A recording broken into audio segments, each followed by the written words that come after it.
वालेकुम। वालेकुम सलाम। सर स्टार्ट करूं? जी बिल्कुल, थोड़ा सा ऊंचा बोलिए, आपकी आवाज़ थोड़ी सी कम आ रही है। जी सर। अस्सलाम वालेकुम क्लास। सर मेरी आवाज आ रही है? जी ठीक है, अब ठीक है। My name is Sidra and my topic of discussion is age distribution. What is age distribution? सबसे पहले हम इसकी डेफिनेशन देखेंगे। The age distribution is the number of each age in the population. कोई भी एरिया है या कोई कंट्री है, उसके अंदर जो पॉपुलेशन है, जो इंडिविजुअल्स हैं, उनमें जो एज है वो क्या क्या है। वैसे डिफरेंट एज होती है, हर जो कंट्री होती है उसमें डिफरेंट एज के लोग जो है वो मौजूद होते हैं। लेकिन हमने ये देखना है, तीन तरह के जो इंडिविजुअल्स हैं हमने फोकस करना है उन पे। इनको हमने अपनी कन्वीनियंट के लिए डिवाइड किया है 3 नंबर ऑफ ग्रुप्स में। यानी कि जो एक बच्चों के ग्रुप कर लें और एक एडल्ट नौजवान और एक बूढ़े। हम इसको जो है साइंटिफिक टर्म में नाम देंगे। 0 से 14 ईयर्स के जो लोग होंगे उनको pre reproductive, 15 to 44 reproductive and 45 to 80 plus जो लोग होंगे उनको पोस्ट रिप्रोडक्टिव। एज डिस्ट्रीब्यूशन असल में ये है कि जो एक एरिया है या कंट्री है उसमें बच्चे कितने हैं, नौजवान कितने हैं और बूढ़े कितने हैं। जो एज डिस्ट्रीब्यूशन है ये खास तौर पे डिपेंड करती है वो ग्रोथ रेट पे। अब हमने इसको जो है वो इसके अंदर 3 ट्रेंड्स हैं इन ह्यूमंस। हम इसको ह्यूमन के रेफरेंस से अगर स्टडी करें तो हम एज के साथ साथ जो है वो सेक्स रेशियो को, यानी कि मेल कितने हैं और फीमेल कितने हैं, उसको भी स्टडी कर सकते हैं। सबसे पहले है रैपिड ग्रोथ। रैपिड ग्रोथ जिसमें जो है प्री और जो रिप्रोडक्टिव है, प्री रिप्रोडक्टिव और रिप्रोडक्टिव जो पॉपुलेशन हैं वो जो है वो इंक्रीजिंग में होंगी। जैसे कि कीनिया की पॉपुलेशन है, उसमें जो है वो बर्थ रेट बहुत ज्यादा है और जो रिप्रोडक्टिव है वो भी बहुत ज्यादा है। और जो डिपेंडेंट लोग हैं, यानी कि जो पोस्ट रिप्रोडक्टिव, वैसे तो प्री रिप्रोडक्टिव भी डिपेंडेंट है, पोस्ट रिप्रोडक्टिव जो है उनकी जो एज है वो डिक्लाइनिंग है, यानी कि वो कम है बहुत ज्यादा बनिस्बत दूसरे जो रिप्रोडक्टिव और पोस्ट रिप्रोडक्टिव है। कीनिया के अलावा और भी बहुत सारे ऐसे ममालिक हैं जिसमें ये जो है वो ट्रेंड फॉलो किया जाता है। अब ये जो है वो एक इलाके, एक मुल्क के अंदर जो है वो ट्रेंड ये भी चेंज हो सकता है कि उसके अंदर जो है वो रिप्रोडक्टिव, प्री रिप्रोडक्टिव या पोस्ट रिप्रोडक्टिव एजेस जो है ये तीनों डिफरेंट भी हो सकती हैं एक ही मुल्क के अंदर। And the next slow growth. इसमें ये होगा कि जो रिप्रोडक्टिव होगा ये बहुत ज्यादा ग्रोथ में होगा और जो प्री रिप्रोडक्टिव यानी कि जो होगी बर्थ रेट वो बहुत कम होगी। ये इसमें जो है वो एग्जांपल है यूनाइटेड स्टेट। उसमें यह है कि उसमें जो रिप्रोडक्टिव इंडिविजुअल्स हैं वो बहुत ज्यादा हैं, इसलिए वो जो है वो डेवलप्ड कंट्रीज हैं, क्योंकि उनमें डिपेंडेंसी जो है रेट रेशियो जो है वो बहुत लो है। प्री रिप्रोडक्टिव और पोस्ट रिप्रोडक्टिव इंडिविजुअल्स की तादाद जो है वो रिप्रोडक्टिव इंडिविजुअल्स की बनिस्बत जो है वो कम है।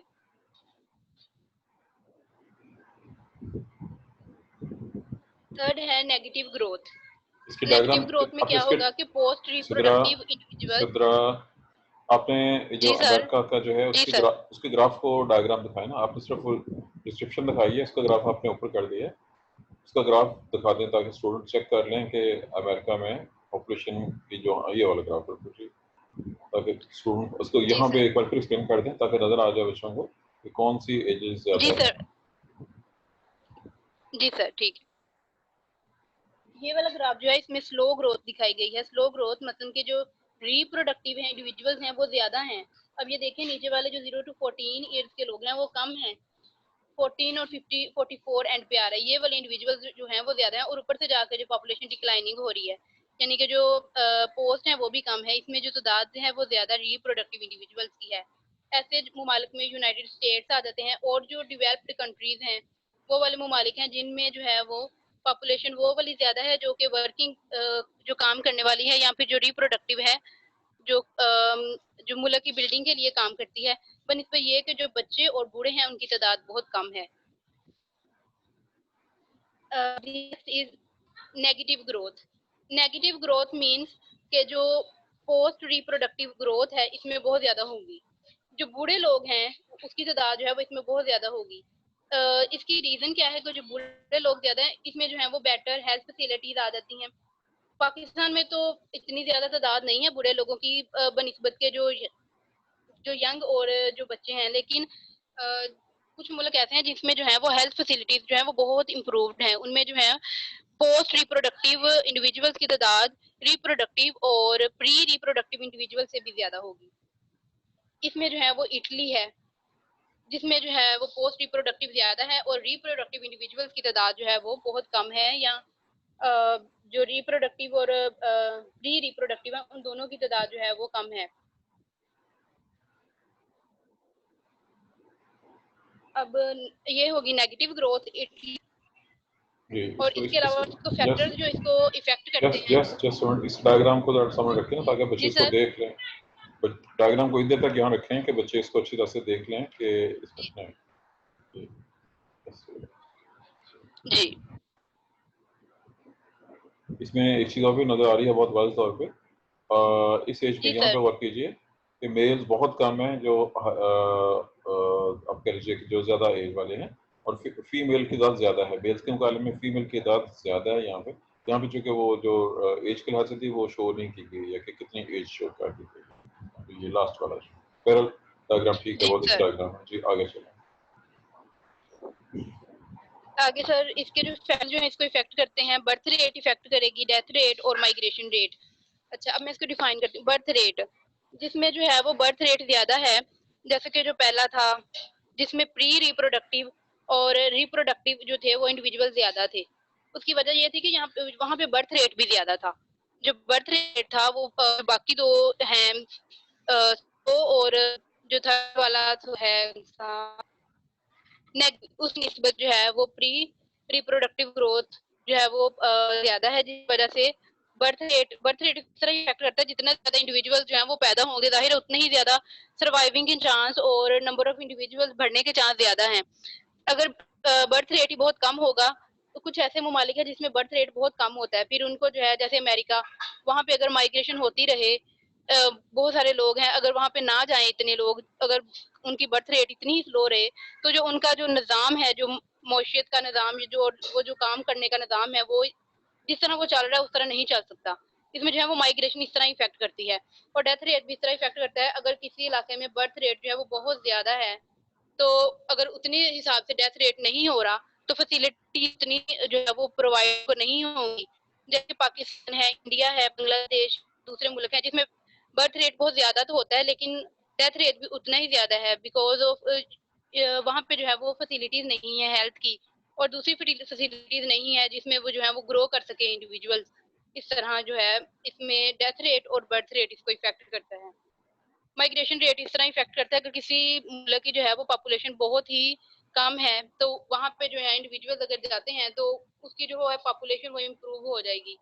जैसे जितने भी डेवलपिंग कंट्रीज हैं जैसे पाकिस्तान, इंडिया और डिफरेंट जो है जो पुअर कंट्रीज हैं जो अंडर डेवलप्ड हैं वो वहाँ पे जाएंगी और काम करने के लिए वहाँ पे जाते हैं तो उनका माइग्रेशन रेट से जो है वो उनका पॉपुलेशन एज ऑफ पॉपुलेशन पे जो है वो काफी इफेक्ट पड़ता है।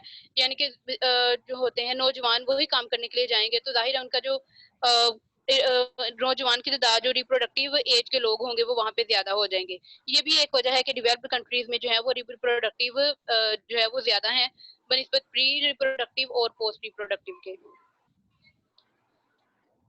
थैंक यू सर, इतना ही है जी। ये आप स्टार्ट से आप हैं जी।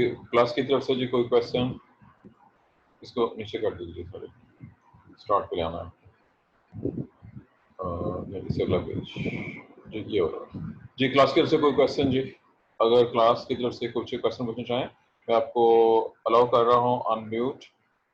अगर आपको क्वेश्चन पूछना चाहें तो आप हैंड रेज करें और फिर आप सवाल पूछ सकते हैं जी। इरसा शहाब ने हाथ उठाया है जी। आप अपने आप को अनम्यूट कर सकती हैं, अनम्यूट करें।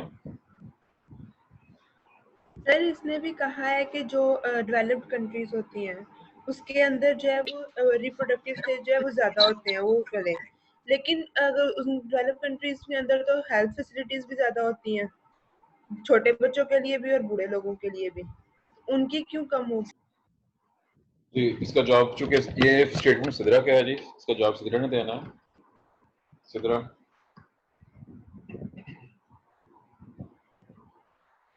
सिद्रा, आपने इरसा के सवाल का जवाब देना है।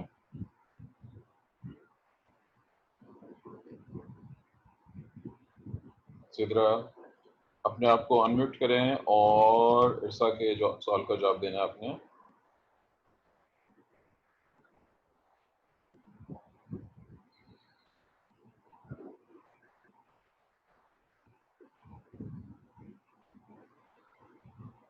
जी, सिद्रा जवाब नहीं दे रही है जी। सिद्रा, आपको आवाज नहीं सुनाई दे रही?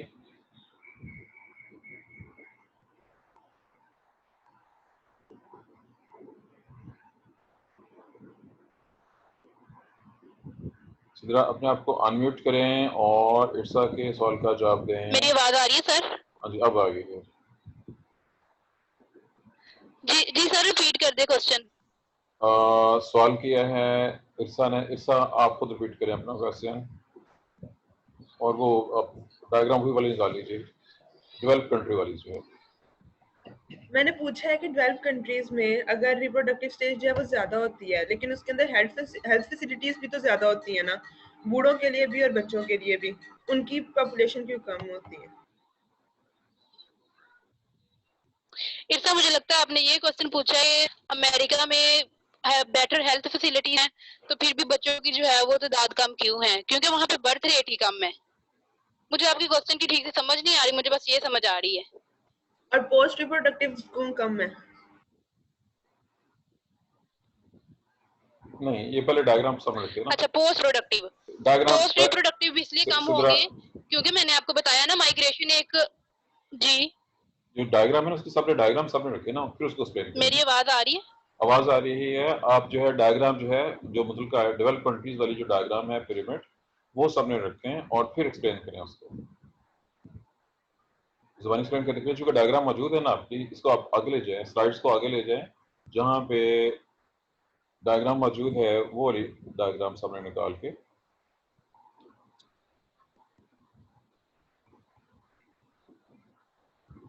जी, आप इसको आगे करेंगे तो सर ये क्लिक नहीं हो रहा मेरा, पता नहीं मसला हो गया है कोई। इसको बंद करके दोबारा निकाल लें।